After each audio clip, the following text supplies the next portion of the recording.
Today's guest is Madhu Dasa. From a dedicated monk to an innovative teacher, Madhu has journeyed through spirituality, struggle, and success. He was born into a family of yogis and was transformed by the Bhagavad Gita as a teenager. Now leading his own business, Madhu Life, he blends Vedic wisdom with modern life, empowering others to thrive in all aspects. Madhu is on a mission to make ancient teachings accessible and transformative for everyone. Welcome, Madhu. So grateful to be here with you, Ash. Thanks for creating such a great opportunity for us to get to come together and actually talk about, well, helpful stuff. Yeah, I'm really excited to have this conversation and already just chatting to you before the podcast. I'm really excited. So thank you for coming. So in the background, lots of instruments. Shall we just have a little chat about that? I'm curious. So I can see a bass, a violin, ukulele, trumpet. I should know the We got a name of it. sitar. Oh yeah, to see the sitar there, yes. And so have you always played music? When I was 10, I picked up the trumpet from school band. Hmm. And it was really just an excuse because I didn't want to do any of the other electives. And something got into me. And I thought, maybe I'll figure this out. And, before I knew it, a friend brought over a guitar. I was like, I could figure this out. And the rest was her history. What to speak of then getting into like musical meditation. It was just like the perfect blending of these two worlds. Yeah, yeah. Yeah, I find if I think about a lot of my friends who are amazing musicians, the trumpet was where they started. There's two that come to mind straight away, and actually three, and they started on the trumpet. Yeah, it's a fascinating instrument too, as a melodical instrument, and there's so much Mm, you could do with it, and it's cool because it's just three buttons, do, do, do, and it's just a yeah. combination of three, which makes life a little easier in some ways, Mm, and yeah, I the cool thing about music is there's no humans that don't like music. There's no one in the mhm. world who says I don't like music. It's just a matter of what kind of music we like, and so the cool thing with music is it's just an additional language that once you learn how to communicate that language, you can communicate in a way that arguably goes past English or any other uh, uh, language that we can speak in this world. Yeah, I agree. It's definitely a universal language. Um, and so, Madhu, tell me about your childhood. I'm curious where you grew up and what that was like for you. Sunny San Diego, California. Born and raised in San Diego and spent time. My parents have always been very weird. It just explains why I'm so weird. And they're still to this day some of my best friends ever. And they raised me in a very, when I say weird, unusual situation, that is, they would meditate and they would do like quote unquote weird spiritual stuff, which nowadays just makes perfect sense to me. But and so I was introduced to unusual things per se in this world, at least in the West. And what that did is open up my mind to be very curious and start asking lots of questions. So from a young lad who's very antisocial, which people who know me now, they still don't believe that I, I'm a very quiet, introverted. I Mm, was a very quiet, introverted child, but I spent a lot of time just thinking and reading and trying to understand things and put things together. And before I knew it, all these questions started coming up like, who am I? Like, what the heck? What is this thing, aka a human body, a little biomechanical robot meat suit thing? Like, what is this thing? Like, what is this world? Like, what is the nature of this world, etc. And from a young age, it inspired me to actually ask questions that to this day I'm very grateful I've inquired because it seemed to make my life a little bit easier. mm. Yeah, and then so when you were with these questions, when you were 16, your father gave you the Bhagavad Gita. Yes. Yeah. I'd been studying theology and philosophy, mostly Western, because that's just all I knew of or had access to from high school. I graduated high school at 16, not because I'm smart, because I was like, I gotta get the heck out of this place. What can I do to graduate early? And I just wanted to be done with it.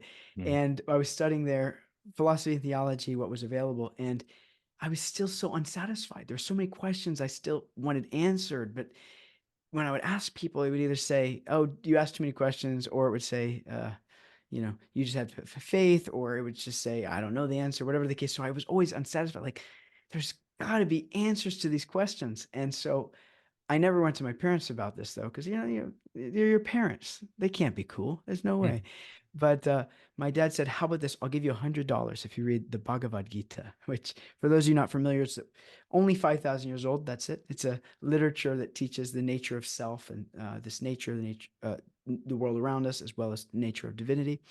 And it blew my mind. I went, "Oh, this is stuff you've been talking about. You're not as weird as I thought you were." And it started to open my mind to more Eastern concepts of, well, systems of value and understanding. mm. And so that mind blowingness, being exposed to those Eastern concepts, and there was a point you decided to become a monk. On my 18th birthday. I And, only because they and wouldn't had let that me been join. floating around before you were turning 18, or is this like a bomb that dropped on your 18th birthday? A little bit of both, but definitely premeditated. I wanted to when I was 17. So again, I was 16. I read this Bhagavad Gita, and then what happened was I realized, oh man, I know so little. Like I think I know something. I know so little about the knowledge that's available in this world. And that's when I turned to going to the East, where I was reading literatures that people have been studying for thousands of years, which that in itself is pretty phenomenal. Like this has stood the test of time. That's just like almost inconceivable that people have been doing the same thing for thousands of years and Mm. getting similar results. It's just there's a particular kind of evidence that inclined me to want to try it. So from there, I was like, let me learn what else is available. So I started going to different temples and monasteries and ashrams and different places, and it was the same thing. I would just ask a bunch of questions. And what happened was there was one particular lineage or tradition. It's called Bhakti Yoga. It literally means yoga meaning union, and bhakti meaning love and devotion. So it literally means the practice of divine connection through love and devotion. I was going there, and every question I had, there was an answer, and it was like frustrating because I'd never experienced. I was like, how do you know this? Like, how can you just and it wasn't like, let me go look it up. People, they just, it's as if they were walking encyclopedias. They could just answer these questions that I had been like straining my brain to understand. And so from there, I started going different places. And then I realized at one point, I started spending time with these monks, and I said, this, this is what I want to try. I want to bite of this. But I was 17. So they were like, you're a minor. You're going to have to wait. And so they were so clever. They said, here's what the morning program looks like the morning meditations. We're going to give it to you to practice at home. And I want you to do it every day. And if you do it every day, it was like 5 months until I was turning 18. They said, if you do it every day, then we'll let you move in. So every morning, I was going to college at this time. And every morning before college, I would wake up really early, set my alarm. I would start doing the meditations, not the full thing by myself, but a big chunk of it. And then on my 18th birthday, they're like, all right. And I immediately moved Yeah. in. And did you at that point think this was a lifelong commitment to being a monk, or did you think, oh, I'm just going to go try this for a while? More the latter, which then I always entertain the former. So there's this idea that at least I thought when you become a monk, you're a monk. Like for the rest of your life, you're just a celibate monk. But as I learned more, there's different types of monks. And 99% of monks are student monks. Only 1% of them are going to become what we call lifers. Those who take to a life renunciation and celibacy. It's gnarly to say the Mm. least. And so I knew that it was ambitious to think I'd go for life. I was 18 and ambitious, so I thought, yeah, let's do it. But realistically, I knew that this was I was probably going to be like most, and that is to graduate after some years. And in my case, it was about 5 years of living in the monastery until my teachers were like, "Hey, I think it's time to start to integrate." And the idea is take what you learn as a monk and then become a normal person, hence the hair and the Mhm. non-robes, and start to teach these principles so that people don't have to shave their head and become celibate and move into a monastery. But in our quote unquote normal people life, we can start to take practices that are actually helpful. Okay. And thank you. And I'm curious, what did you find more challenging, being a monk or being in the integration post being in the monastery? 100% the integration, which is almost counterintuitive because you think as a monk, wake up at 3:34 in the morning, do an hour or so of group meditation, do about 2 hours of private meditation, do at least an hour usually more of study first thing in the morning, have a little breakfast, go into doing some service for the day. Like it was quite a demanding life, but it's a life of freedom, really. Objectively speaking, there's quite a relief in having owning no possessions and functionally having no responsibility other than just trying to help and serve others. Like there's a freedom that came in that. But transitioning into a normal person per se, like coming back into this world, and which really just means, okay, what does it mean to have a family? What does it mean to have a job? What is it? And I didn't really ever have a job in my life because I was 18 and I was a lifeguard. I made like a couple dollars an hour, but I never had more than, I don't know, a few $100s to my name at any given time. And my parents, so grateful for them. They took great care of me, and we always had the necessities. I was never used to any form of luxury, or it wasn't like I could go get stuff. And so I never knew money. I had no reference around money. What to speak of relationship, I had like hardly no relationships when I was a kid. I was a kid. It wasn't anything. So that fear that came up for me of like, how the heck do I do this? Like, it's so much easier just to go be on my own with a bunch of like brothers. It's kind of like a spiritual frat house and ashram. Yeah. And it's like you're with your clan, you're with your like brothers, you're with your crew. There's this feeling of like fortification there. And it was like, okay, how do I like start to build a life for my own? And that's certainly where the most tribulation and challenges came. Yeah. It's interesting, isn't it? Because a lot of people think it's harder to go meditate. It's harder to go live a simpler life. Yeah, it is almost counterintuitive because we think that things make us happy. At least I think things that make us, we're taught often in the world that it's like, you want success, go get that thing, go get that name, that label, that title, whatever the case might be. Um, but if we look at things according to their fundamental principles, we understand that a simple life is actually a peaceful life. The more you have, the more complicated things can be. I'm not suggesting we should all become renunciates. I just mean to say that the idea of just like, yeah, I'm just gonna sleep on the ground, and I've got what color am I gonna wear today? Okay, orange, cool. Like, Mm. what hairdo am I gonna have today? Okay, cool. You know, what kind of food am I? Okay, this type of food. There's a simplicity in that. What size am I gonna wear? Okay, it's one size fits all robe. That kind of life where you're never faced with what we call decision fatigue, which is what takes most people out, especially entrepreneurs. Entrepreneurs, the thing that gets them to quit is there's too many decisions and they get overwhelmed. When you minimize and take out all these quote unquote unnecessary decisions, you're now faced with being able to do more than the necessities of life. You're not just worried about eating and sleeping and mating and defending and like all of these functions of life, but you're able to do what we can do as humans, and that is use this prefrontal cortex to actually ask questions about life, to actually go beyond the necessities. And you have so much time to do that. And when you match that with service, which I am a firm believer of, that's where happiness really comes from, is being a Mm. contributor to society as opposed to a taker. When you combine a simple life where you have time to do what you want, and you pretty much do what you want when you want, um, and then you pile that with serving and actually helping others and improving their quality of life, what could be better than that? Like, what amount of material things could compete with that? And so that's why being a monk, there's such a just peace in that, such a release, because then it's harder. Now you have to integrate in the world and actually deal with your problems. Yeah, yeah.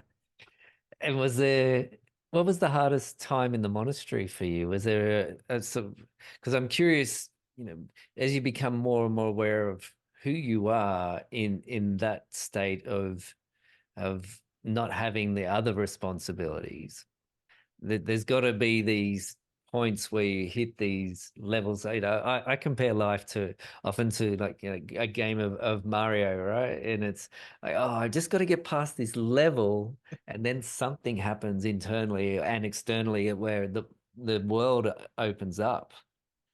And so I'm curious, was there something like that in the monastery that comes to mind? Most certainly. And I just to this beautiful analogy that you just gave of like up leveling.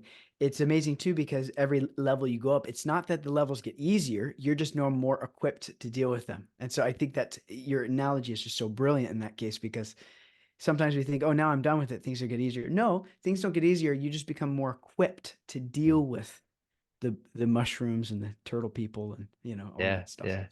And do you think I that's Yeah. part of, having read all these texts from thousands of years ago and have access to this wisdom, that's just the nature of human life, and that's what everybody's going through? Yeah, yeah. I mean, they call it the hard struggle for existence. Like we're all trying per se. And so the idea of learning of like what can I do to be in this world but not of this world, and how do I live in such a way as to not entangle myself further unnecessarily. And so, one of the things that came up when I was a monk is I was traveling extensively often, and once when I was in India, I drank the wrong thing, just not thinking. I drank water which was had microorganisms that my American body wasn't used to. Hmm. And as soon as I did, I went, uh-oh. And it caused a whole slew of health issues and parasites.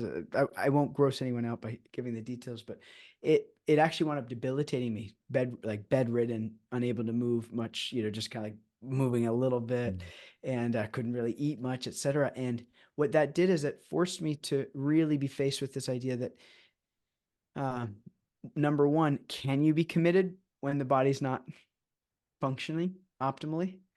And uh, I mean, that's more of a question. It's like, how much can you do that? Like, how much can you actually be engaged in committing your mind to something if the body's not cooperating? And that was the big transformation to say, oh, not much. Like, you got to take care of the mind and the body. Otherwise, it's like you die. Like that's what happens if you don't take care of the needs. And so there's a realization there, as well as this conception of how bad do I want this? Like even when my body hurts, when I don't feel like it. This is my baby voice. This is how my mind Hmm. sounds. I don't wanna. How serious am I? And there was a type of commitment where I was faced with, okay, I know I got to take care of the body. Henceforward, I'm committing. And that's what got me into a whole nother level of education on Ayurveda, which is functionally Eastern medicine. Hmm. Um, but it also forced me to be like, how bad do I want this? Like, am I going to sit here and do my meditation even though I can't get up? Like, yeah, like let's do it. And so it helped me go to a whole nother level of discipline for taking care of myself, as well as do what you want to do even when you don't actually feel like you want to do it. Yeah. Do what you ultimately want to do, even when you in the moment don't want to do it. That's a better way Yeah. to say that. Yeah, yeah. I often describe that as when we have that vision of what it is we want to do, that's the higher self. And then, like the baby voice, the little self starts to play up. I don't want to do it. I don't want to do it. I would just want to sit on the lounge. I want to just not do this today. Whereas the higher self, that's the guide. And so, yeah, there's something I do where, the idea of the perfect repeatable week, right? And in Yep. that week, my values are scheduled in. So my values for connection, my values for health, my food, for making money, for managing money, for relationship, intimate relationship, all those things. And there's flexibility, right? I have my own schedule and I create and I can move things around. But the idea is that if I have a week like this, I'm energized, I'm Yep. fulfilled. I can have another week like that. And that's been one of the most powerful things is going, how does this operating system work? How do I nurture it so that it can keep sharing its gifts the way that fulfill me? And we have this continual cycle. I'm in ecstasy hearing you say this because I mean, not only am I just grateful for what you share and having the labor of love of a beautiful podcast like this, where so many of us get to come together and actually listen to helpful content, but I love what you're sharing around this. And part of what we have, what's called the monk mindset method, something we developed to pretty much create an unstoppable, successful life, is what we call ideal schedule, a similar kind of approach where it's like just figure out what you need to do and schedule it in, and then all you got to do is just follow it. And that's we believe that success isn't something you achieve. It's if you have a successful day and you can do enough of those, that's what causes what we might say a successful life. So, I mean, you said it so eloquently, my friend, and I so value that practice of planning ahead and scheduling things in that are actually important that will guarantee you success in the direction that you want. Yeah. And Madhu, what is success? If someone asked you what success is, well, I just did, but what is success? Well, I think if I'm a big fan of always breaking things into the essentials. Like what do I absolutely know about this? What are the axioms? What are the foundations I can accept and then extrapolate from there, and then grow from there, try to understand from there. So when we're talking about success, which is a relatively subjective word, if you ask 100 people, you'll probably get 100 different versions of answers. What we do know about success is there's priorities that we have in terms of our values. There's certain things we value over others. An example being, if somebody came up and said, here, I'm going to give you $1 billion in $1 billion mansion with 1 billion boats and more than you could ever conceive of. The only caveat is you're going to be alone for the rest of your life. You can't talk to anyone, can't have any pets, can't ever have any human, no engagement. Would you take that? No. No human in the right mind would take it. And even if you're thinking, yeah, I would, give it a day, give it 5 days. You go, oh my God, I'm gonna go crazy. It doesn't work. And so in the same ways, if we look at our life, we'll see there's things that we will prioritize and value over other things. And relationships are always going to have more weight than things, because things, we know they go, but there's a sense of, if somebody loves me, like, who cares? Like, I know for myself, I'd rather sleep under a tree with my wife than live in a big palace without her, or whatever the case might be, or with my friends, my family, etc.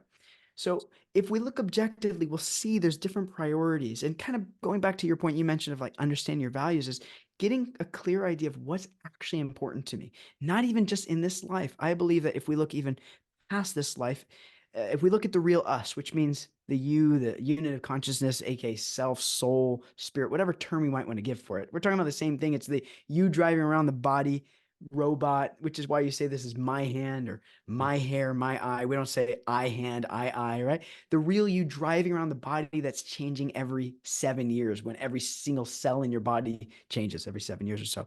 You take on new flesh, new carne, you've reincarnated every 7 years. So the body changes. You can see the mind. You see that the mind changes as well. So we know you're not the body. We know you're not the mind. We must be something divine.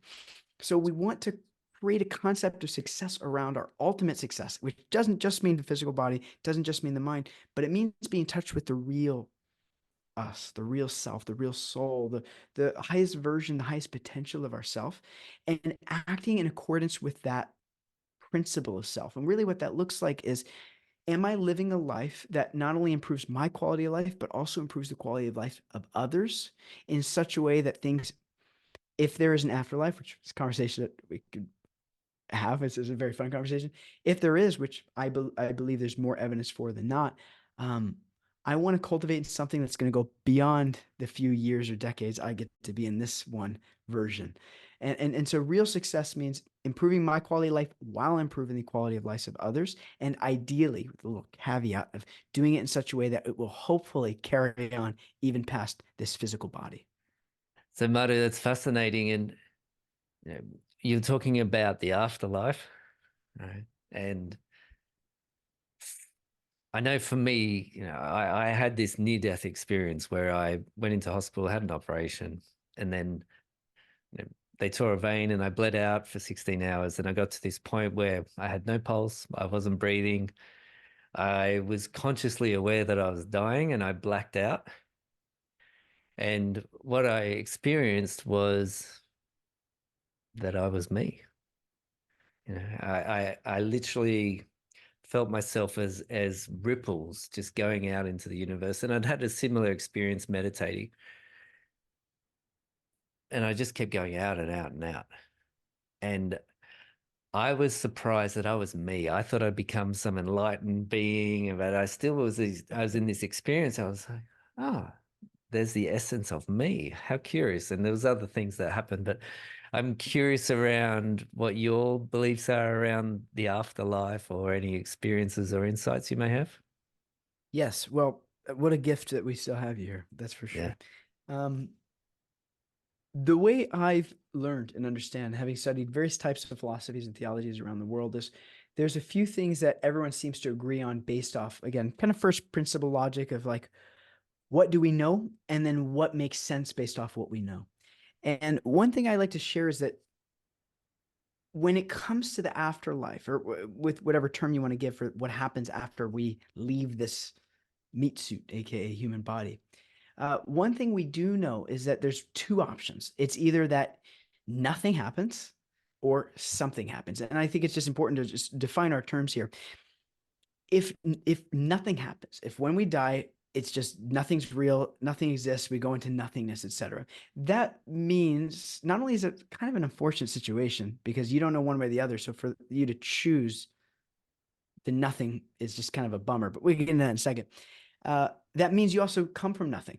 Like you can't come from something, be something, and then go into nothing, because the idea that something comes from nothing is just a grammatical error. It's just the meaning of nothing is just nothing. So something literally can't come from nothing. So the idea being, if we do go into nothingness, it means we came from nothingness, which means what is this few moments of life that provides substance or something? It becomes, it's very difficult to reconcile. The alternative is that I have been witnessing my mind, my body, and everything around me change. The only constant is change around me. So if I've been able to witness everything going on in my life, like I can remember being a 5-year-old in a 5-year-old's body, and I'm in a very different body. It's not like it just stretched, it literally cellularly changed. Similarly, I remember my mind was like, it's very different. I've observed these things changing. So I know that I'm not my mind. I know I'm not my body. I'm an observer. I'm something beyond those. And I know that if I lose an arm, I'm not less of a person, because the person, the self, as you were referring to, this idea of like me, it goes far beyond the physical elements. And so if I understand that and I have enough experience and evidence that my whole life that's been the case, then and we are again reincarnating every 7 years, every cell in our bodies changes. So why then would that change just when the body gives up? The Vedic perspective, or the ancient Indic perspective from it's not just India, but that greater, it's called Bharat, the greater area that uh, philosophers have been teaching from for the last thousands of years. It's taught that the idea of reincarnation is that the soul, the self, the unit of consciousness transmigrates from body to body, just like when you get up in the morning and you take your pajamas off and you put on your work clothes, and then at the end of the day you take those off and put on your jammies, whatever the case might be. We're constantly taking on new bodies according to our mindset. Now, we see in our own life that you become what you focus your attention on. We say all the time, where attention goes, energy flows. The thing that you consume on your mind, you become that. The person who consumes themselves around, surfing, they're the surfer. The person who consumes, I mean, just whatever it is, whatever you spend your time and attention on, you become like that. You actually, your cells will even modify depending on the types of things that you're doing. If we have that experience even in our own life, then it could make sense that when we leave this body, according to what we've cultivated in our mind, we take a new body accordingly. And so the idea of reincarnation, it's not some lofty thing like, do I just become a penguin? It's not quite like that. It's according to the concepts that we construct on the level of self. And from the Sanskrit perspective, we have what's called the manasa, which is the subconscious mind, buddhir, which is the intellect, and the ahankara, which is the ego. We have all three of them, which are our subtle self. It's beyond the physical gross elements. If we understand those, what we're cultivating in our life, the Vedic perspective is when the elements, when the physical body is done, that mind carries on into another body. And the cool thing is we have enough research and evidence to prove that reincarnation makes sense, because there's children who will be 5 years old, say a 5-year-old boy in Sweden, who starts speaking Spanish and saying, where are my other parents? Where are my other parents? And giving their names and the address and the place they lived, only to verify that that person lived and that those people existed. And there's children who can say how they died in their last life. All of that can be verified. So we have enough evidence, even without the proof of people saying it. And, when you have dozens of cases where they couldn't be connected, it gives a little bit too much of evidence to doubt. Even beyond that, we can see in our own experience that the soul must continue, because the alternative is what's called philosophical suicide. It's that I don't know if I continue on or not. So why would I then choose the idea of nothingness, which then leads to a sense of why there could be no purpose, because it's all gone. Whatever I invest in, it's going to be gone tomorrow. The alternative is something goes on. I go on. The real me goes on. So how do I invest in such a way as my next destination is going to be, say, better than this one? And that's the concept of reincarnation as I've been able to understand it. Mm. Yeah, thank you. Comprehensive. I'm really impressed with your level of understanding and your ability to communicate, Madhu. And it's a gift to me having you do that. So thank you. Yeah. Thank you. I'm just, it takes one to know one. Possibly. Possibly. Yeah.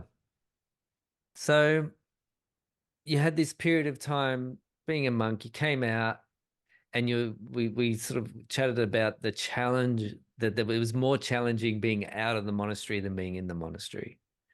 And so what is life like now? And what kind of work do you do? And what offerings do you have for people? Because for me, listening to you, your ability to communicate and your awareness, it's magnetic.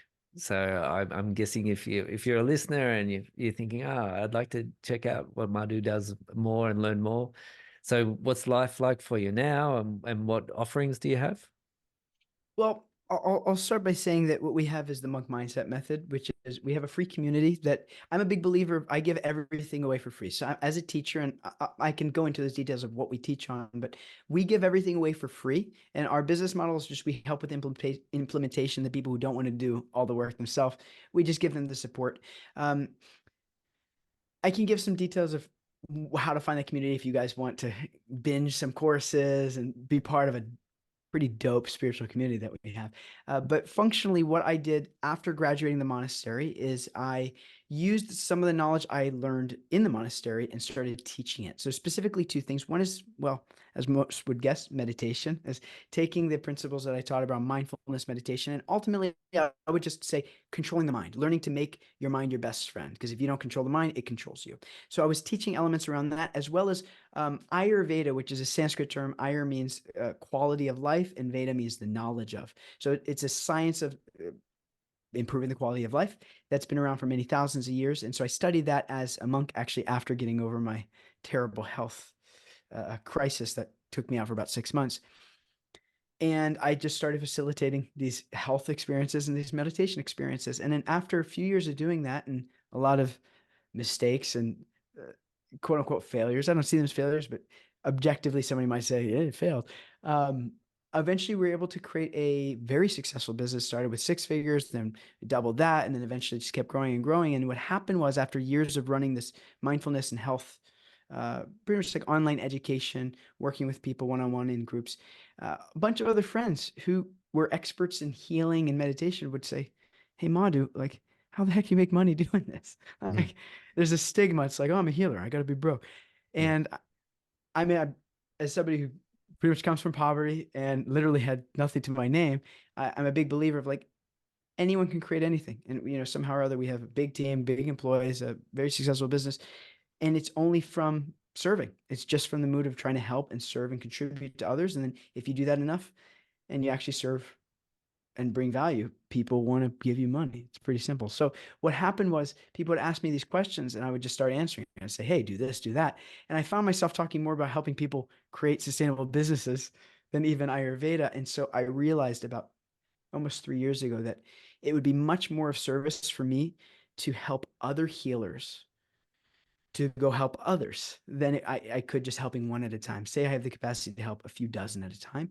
Now, those few dozen I help are going to go help another few dozen. So that's when 3 years ago I started spending my time just helping other successful entrepreneurs grow sustainably. And again, we do it two ways. One is through the mindset. One is like build an unstoppable mind. If you can just simply control your mind, which is the only thing in your control in life, if you can just control the mind, you can make life how you want it. And there's of course variables, but everything within your control, you can make it how you want it. And the other aspect is the systems. Like, what do I need in place to successfully grow and scale a sustainable business? Especially we do our stuff online around healing. So most of the people we help are wellness entrepreneurs, coaches, teachers, etc.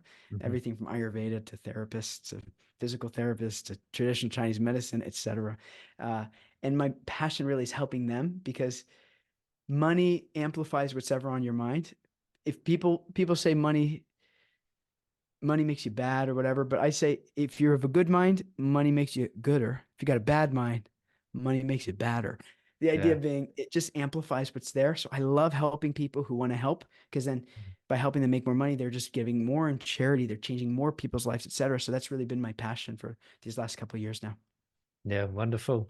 Yeah, I think one of my favorite books, actually, it's just here. For a long time, I used to read this quite often. It's from Dr. John D. Martini, and it's out of print now, but you can find it secondhand. It's called How to Make One Hell of a Profit and Still Go to Heaven. I love Uh, that name. yeah, yeah, great name. And it's how does prosperity relate to spirituality?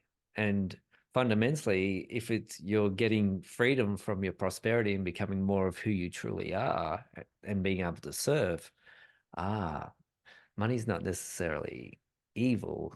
It's what you do with it and your Mm. perception of what it's for. And of course, there's all the mind restrictions around money and attracting abundance or generating prosperity and the illusion of money is slavery versus money is freedom, all those kind of things. So I love that you're doing that work and helping people with, I call them heart businesses, people with heart Mm. businesses to do the work of the heart. And I want to honor that in you, that you're doing that kind of work. So, and there Thank are you. therapists that listen to this podcast. So I encourage you to go check Madhu out, and you're likely already feeling a pull there to explore what Madhu's work is. So I'll put links in the show notes.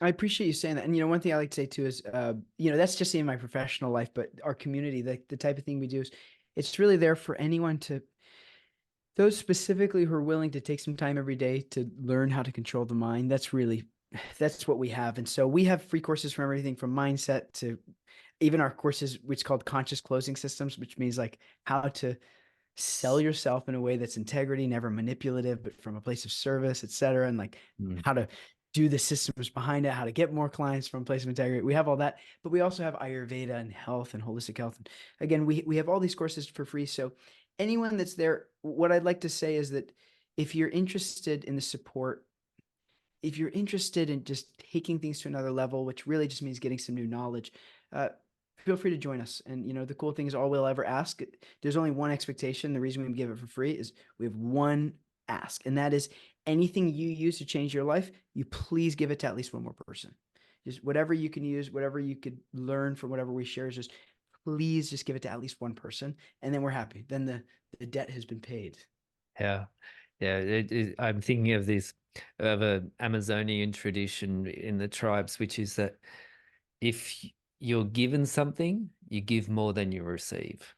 So if Love somebody that. gives you, say, some mapacho, I'm not a smoker, but that's one of the gifts that people might give is mapacho. And if you receive mapacho, you give back more than you receive, and then that brings abundance and prosperity into the village. Love that. Yeah, I mean, whatever small success I have in this life, I attribute it to this idea of, we call it service first mindset. It's like Mm. whatever I can do to contribute first. And I'm a big fan of just always trying to over deliver. You might not be successful, but always just try to over deliver. And then worst case scenario is you sleep better at night. Yes, that's a very nice worst case scenario, Madhu. Well, Madhu, thank you so much for coming on Beyond Turning Points. It's been a pleasure to have this conversation with you, and I can feel I'm energized from chatting to you and how wonderful it is that you're out in the world doing what you're doing. It's a real gift, and just this conversation has been a gift to me. So thank you. Ditto. And really, thank you for taking so much time and energy to create a space like this where, um, you and so many other empowered individuals, you actually get to talk about stuff that's relevant, that's helpful, that's practical. And it's such, I don't know that people know how much energy it takes to keep a wonderful podcast like this going. And I'm so grateful for those like yourself. Not those like yourself, for you, Mhm. for doing this work. So thank you for allowing me to come and share and contribute. And yeah, for you yourself or anyone that's listening, just um, I'll say that no, there's always an option. If you ever feel hopeless, stop. Stop feeling hopeless, because there's always an option there. And if you're ever looking for help, you've got amazing help from Ash here. I'm happy to be one of the many people in your corner, rooting for you and doing whatever I can to help shift and change your life in the way that I'm grateful that my teachers have for me. So thank you for the opportunity, Ash. Yeah, thank you, Madhu. And a question that just came into mind: do you have any music online that people can listen to? I do. I do. If so, Madhu is the bite-sized name. It's like a short nickname. Hmm. I have a full name, and what we can maybe do is I'll send you for the show notes. We could do my full Hmm. name, but on all platforms from Spotify, iTunes, Apple Music, whatever it might be. Um, if you look up my full name, which is Madhuri Pura, Madhuri, Madhuri, space Pura, Pura, you can find we have quite a bit of music there. And it's all meditational music for the most part. They're mantras that we chant and enjoy. Again, only thing you gotta do is if you enjoy it, just teach someone else the mantra. Yeah, yeah, wonderful. Yeah, I had a look at your TikTok too. So if you're interested in more free content, there's that on Madhu's TikTok too, which I'll put in the show notes. Well, thank you, Madhu. What an absolute pleasure. Ditto. Congratulations, you made the end of the podcast. Thanks for staying with us. We'd love to hear your comments and insights. If you have any, please feel free to do that in the comments box below, and press subscribe, ring the bell. It's always wonderful to have an audience that come back, and your insights in the comments are valuable to other people. So please feel free to share those, because the insights that we have, we're human, and it's all part of the human experience. So your insights go to adding value to others. So please feel free to comment. If you're interested, I have an amazing inner critic quiz that I've set up. And in that quiz, you explore aspects of your own inner critic which may be blocking you from taking action, or self-sabotage, or feeling not good enough, or perfectionism, or imposter syndrome. And what you do is you answer the questions. It takes less than 3 minutes, and what you get is firstly your result, which has 6 aspects of the inner critic and how you rank on those aspects. And the other piece that you'll get is straight into your inbox is a 20-page report, and it's personalized to you. So it'll have your results, and it'll have the 6 aspects and how you're ranked for those aspects, as well as strategies for working with those aspects of the inner critic. I've tried to create a really valuable tool for you, and feedback is that it's a fantastic tool. Check it out. Would really love to hear what you think of that tool, and also it's proving very powerful. I'm getting lots of feedback that people are saying, oh, I was stuck on this and I did the quiz, and now I see that I was caught up in self-sabotage, and the strategies to how to work with that are there, and people are using those strategies and moving forward. I'd love that for you too, if you're feeling that you're blocked in some way. Sending my love. Don't forget to subscribe, ring the bell. Love for you to click on the inner critic quiz and get something out of that too. See you again sometime.